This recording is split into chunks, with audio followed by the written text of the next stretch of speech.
Dive into a world of fictional stories where secrets unravel and mysteries deepen with each twist and turn. Buckle up for a journey of intrigue and suspense that you won't want to miss. If you enjoy what you see, consider subscribing and giving us a like. It helps more than you know. Stick around until the end for some shocking revelations you'll be talking about long after. On December 15th, 2009, in a serene Atlanta neighborhood, Eleanor Winters reluctantly welcomed a visitor, someone she ideally should have avoided.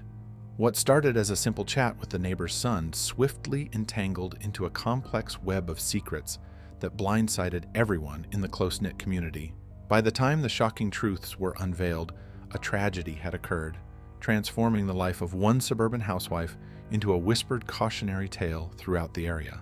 Eleanor Ellie Winters, a stunningly beautiful 38-year-old, was wed to Nathan Winters, a high-flying executive whose career often kept him away from home. To outsiders, their marriage was the epitome of perfection, featuring a luxurious home, flashy cars, and an opulent lifestyle. However, beneath this facade, Ellie battled a profound loneliness that material wealth could not alleviate. That fateful afternoon, with Nathan on yet another business trip, Ellie found herself increasingly drawn to Leo Carter, the 22-year-old son of her next-door neighbor. Having observed Leo grow from a boy into a well-rounded, ambitious young man, Ellie felt a spark rekindled within her that she hadn't experienced in years. Their interaction began harmlessly, a shared smile, a prolonged look, and light banter near the fence dividing their properties. Yet, on that chilly December day, the simmering attraction between them erupted. Leo stopped by Ellie's house under the guise of fixing a leaky faucet. One thing quickly led to another, and soon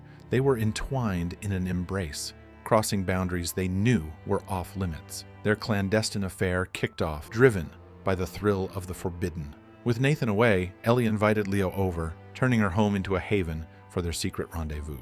The risk of discovery only intensified the allure of their meetings. They believed they were cautious enough to keep their affair concealed from the world. However, by February 2nd, 2010, after nearly 2 months, their carefully constructed secrecy began to unravel. Eleanor and Leo's boldness grew by the day, fueled by the adrenaline rush that came with the risk of discovery.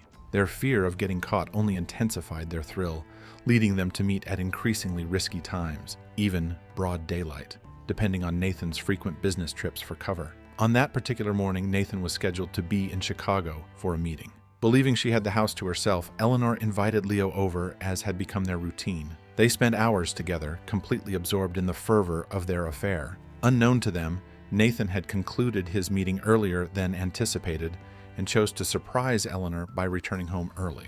At 2:45 p.m., Nathan's car rolled into the driveway. Unbeknownst to Eleanor and Leo, who were upstairs, Nathan's return caught them entirely off guard. As he entered the house, his voice resonated through the still halls, calling out for Eleanor. Her heart skipped a beat upon hearing him, and a sudden panic gripped her as the reality of their peril dawned on her.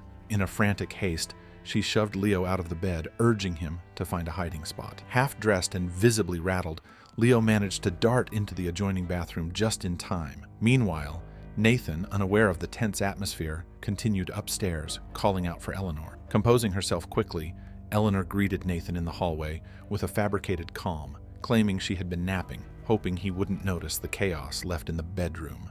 Nathan, weary from his travels, accepted her explanation without further questions. He pecked her on the cheek and headed towards the bathroom to freshen up. Eleanor's pulse raced, realizing Leo was still in the bathroom. However, fortune favored them.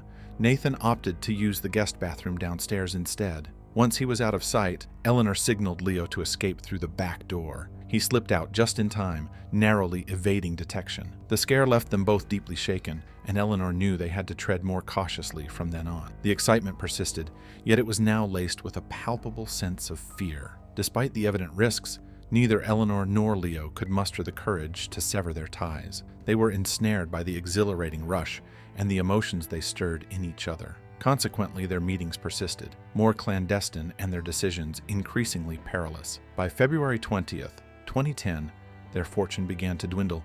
Mrs. Harper, the seasoned observer from across the street, had long been recognized as the neighborhood sentinel. She missed nothing that transpired on their block, and she started noticing unusual activity at the Winters residence. That afternoon, she spotted Leo stealthily entering Eleanor's home, his glances swift and wary. Curiosity piqued, Mrs. Harper observed from her window, her suspicions growing. Later that day, while conversing with another neighbor, she offhandedly mentioned her observations. Words travel fast in close-knit communities, and it wasn't long before the whispers found their way to Clara Carter, Leo's mother. Clara, a woman of deep faith with grand aspirations for her son, was shaken by the rumors. That evening, she confronted Leo, demanding the truth. Leo, taken aback by the sudden accusation, fervently denied the allegations. He argued that Mrs. Harper must have been mistaken, that there was nothing untoward happening between him and Eleanor. However, the seeds of doubt had been sown in Clara's mind. She struggled to believe her son was being completely honest, yet she had no concrete evidence, only the claims of a well-known gossip. Despite his protests, Leo couldn't dismiss the growing fear that their secret was unraveling. The walls seemed to close in around them, and what was once a thrilling diversion now loomed as an imminent disaster, primed to detonate at any moment. Unbeknownst to both Leo and Eleanor, the impending fallout would be more catastrophic than they could have ever imagined. By the evening of March 5th, 2010, the atmosphere in the Winters household was fraught with tension. Eleanor had been grappling with remorse for weeks, overwhelmed by the burden of her liaison with Leo, which was becoming unbearable. Eleanor had resolved that it was time to sever ties with Leo. She understood that prolonging their affair would only invite further complications. As she readied herself to convey the difficult news, she was unaware of the volatile reaction that awaited. Around 7 p.m., she summoned Leo to her house under the guise of their usual rendezvous. However, instead of the warm welcome he had grown accustomed to, Leo was greeted by a grave Eleanor. She informed him that their affair had to end, citing increasing risks and the need for both to move forward. Leo, deeply enamored and reliant on their connection, felt his world crumble. He was stunned by her decision. Was she truly prepared to discard everything they had shared? His astonishment quickly morphed into resentment. He accused Eleanor of manipulation, of toying with his feelings. Struggling to maintain her composure, Eleanor tried to clarify her intentions, but Leo was beyond consolation. His voice escalated as he implored her to reconsider. Despite his pleas, Eleanor stood resolute, insisting that he needed to leave. The confrontation intensified swiftly. Feeling trapped and spurned, Leo's actions grew more forceful. He seized Eleanor's arm, pulling her close in a desperate attempt to sway her decision. She resisted, firmly demanding that he leave at once. In a surge of frustration, Leo pushed her away. Eleanor, caught off guard, staggered backward towards the staircase. Time seemed to stretch into eternity. Leo reached out to catch her, but it was too late.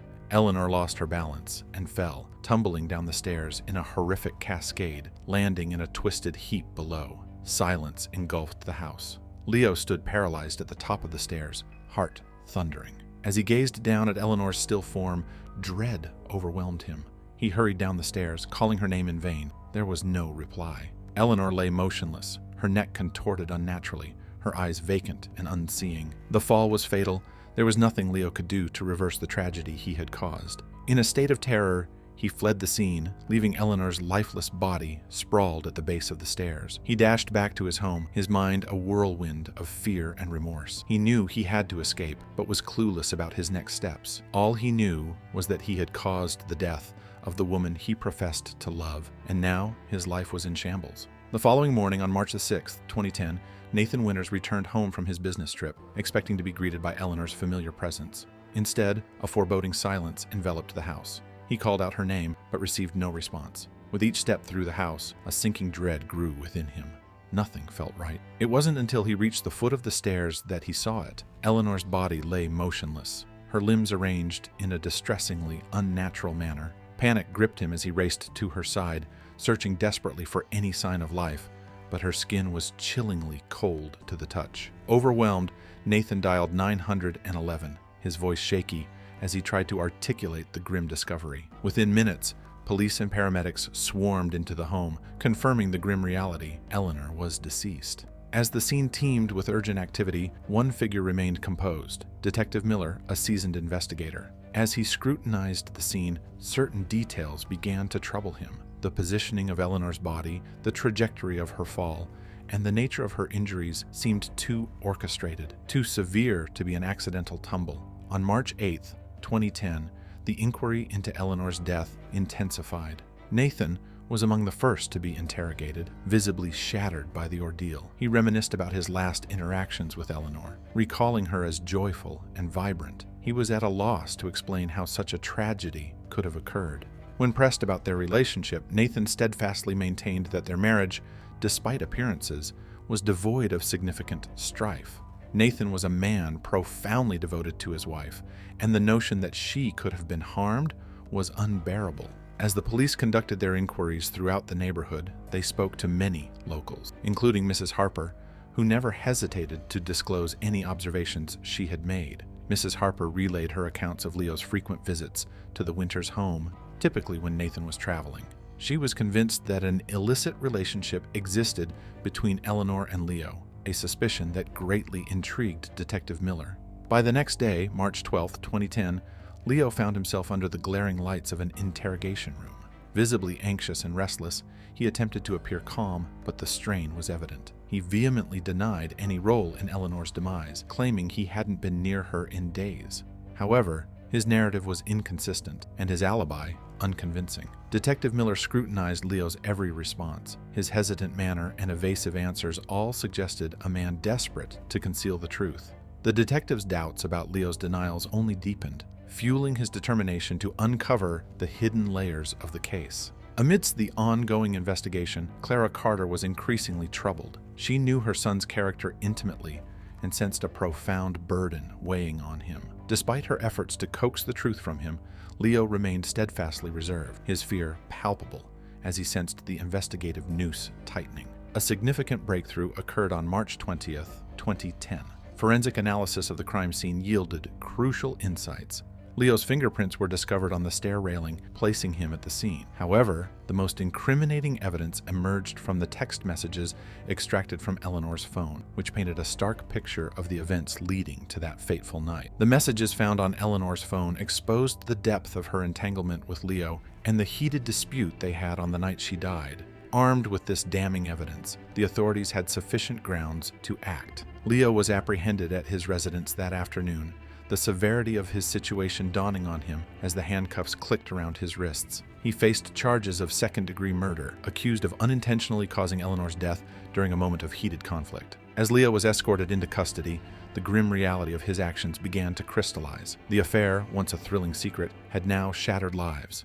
Eleanor was gone, Nathan mourned his wife's untimely death, and Leo faced a bleak future imprisoned. The community was abuzz with the unfolding drama, with rumors that had initially simmered quietly now exploding into the public sphere. The secrets that had been meticulously hidden were now starkly exposed, and the repercussions were catastrophic. By April 15th, 2010, Atlanta was gripped by the high-profile Matthews-Carter trial. This was no ordinary case. It was the kind of saga that fueled hushed conversations in supermarket aisles and across neighborhood porches, a scandal that involved a housewife, her youthful paramour, and a tragedy that shattered a close-knit community. The courtroom was packed, with spectators keen to witness the proceedings. The prosecution, led by Assistant District Attorney Carla Henderson, known for her stringent prosecutorial style, initiated proceedings with a compelling presentation of the facts. She meticulously reconstructed the timeline leading to Eleanor's demise,